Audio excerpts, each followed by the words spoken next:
This week, the conflict between animal activists and the pork industry.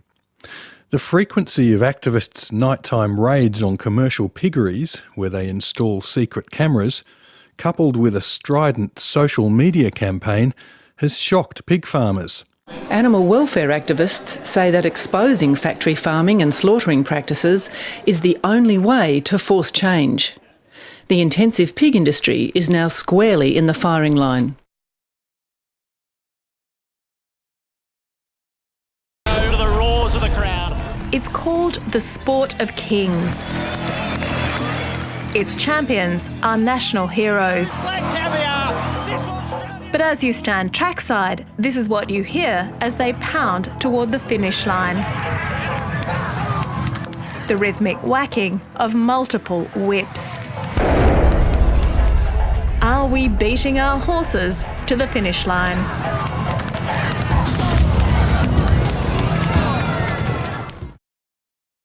It's not always easy to get eggs from market producers or backyard chooks.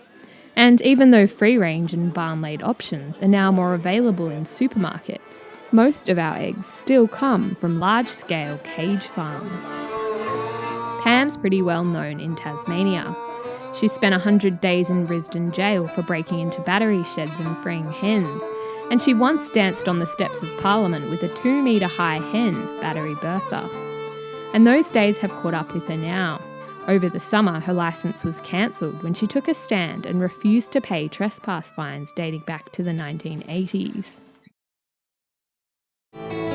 The other day I was reading an online article about kids growing up vegan. That is, no animal products whatsoever, not even dairy or eggs. And I was shocked. I wasn't shocked by the article itself, but by the vitriolic comments the readers were leaving. These were judgmental, but they were also brutal and abusive. Would these kids have stunted growth and suffer brain damage, as the comments would have me believe? Was a vegan diet too restrictive to be healthy and tantamount to child abuse, as they claimed?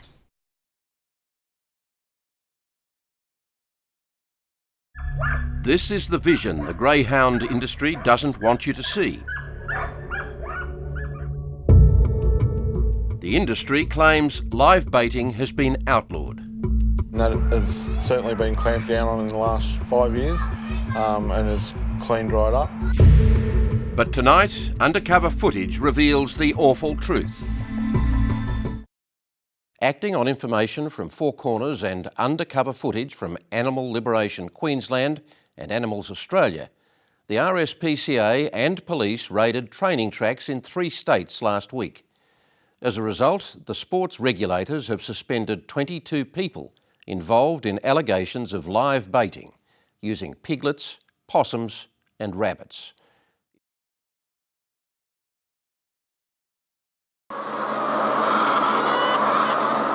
This is the reality of free-range egg farming on an industrial scale.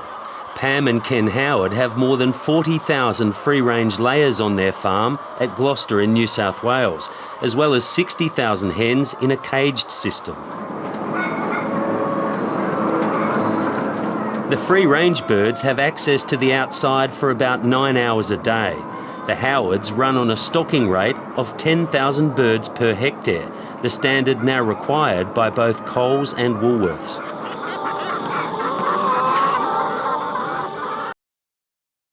Anne Jones with you, and this is Off Track on RN.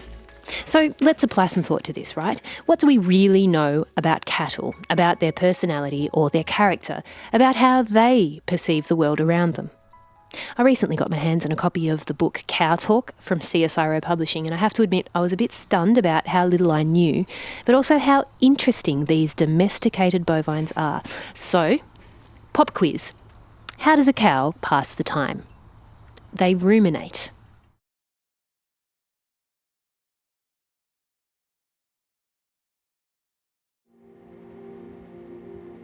When I first started fishing for sharks, I was just actually selling the barrels for human consumption for fish and chips and stuff like that, and I used to just throw the fins away.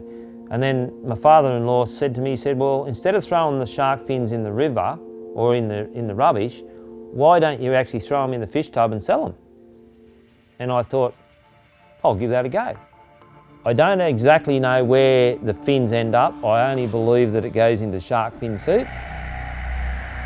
This particular one is a real delicacy. Okay, so before I announce the winners, a few pieces received special mention from the judges. Dr. Jonica Newby for her report, Horsewhip, broadcast on ABC's Catalyst.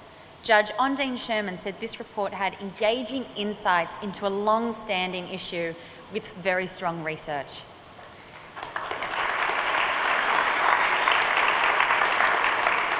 And a special mention also for Elliot Constable and Will Reid for their report, Shark Finning for Shark Fin Soup.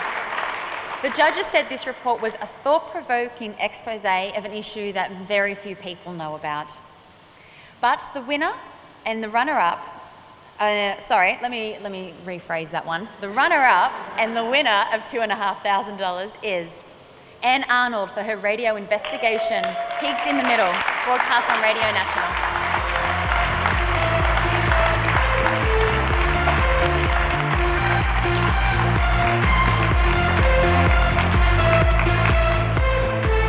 Judge John Coetzee said this report was a model on how to handle controversy fairly where both sides are very heated.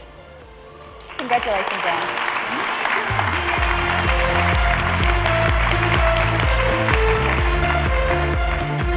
And the winners of the 2015 Voiceless Media Prize for Broadcast who will receive $5,000 are reporter Caro Meldrum Hanna, producer Sam Clark and Max Merch. Making a killing.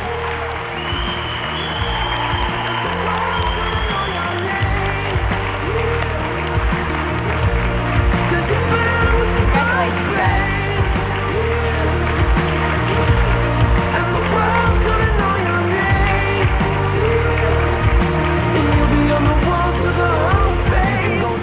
The judges said this Gold Walkley winning investigation was journalism of the very highest order. A courageous and unapologetic piece of journalism with chilling undercover footage, which combined a broader look at the industry and its cruel history. A report that made a real difference. Congratulations, guys.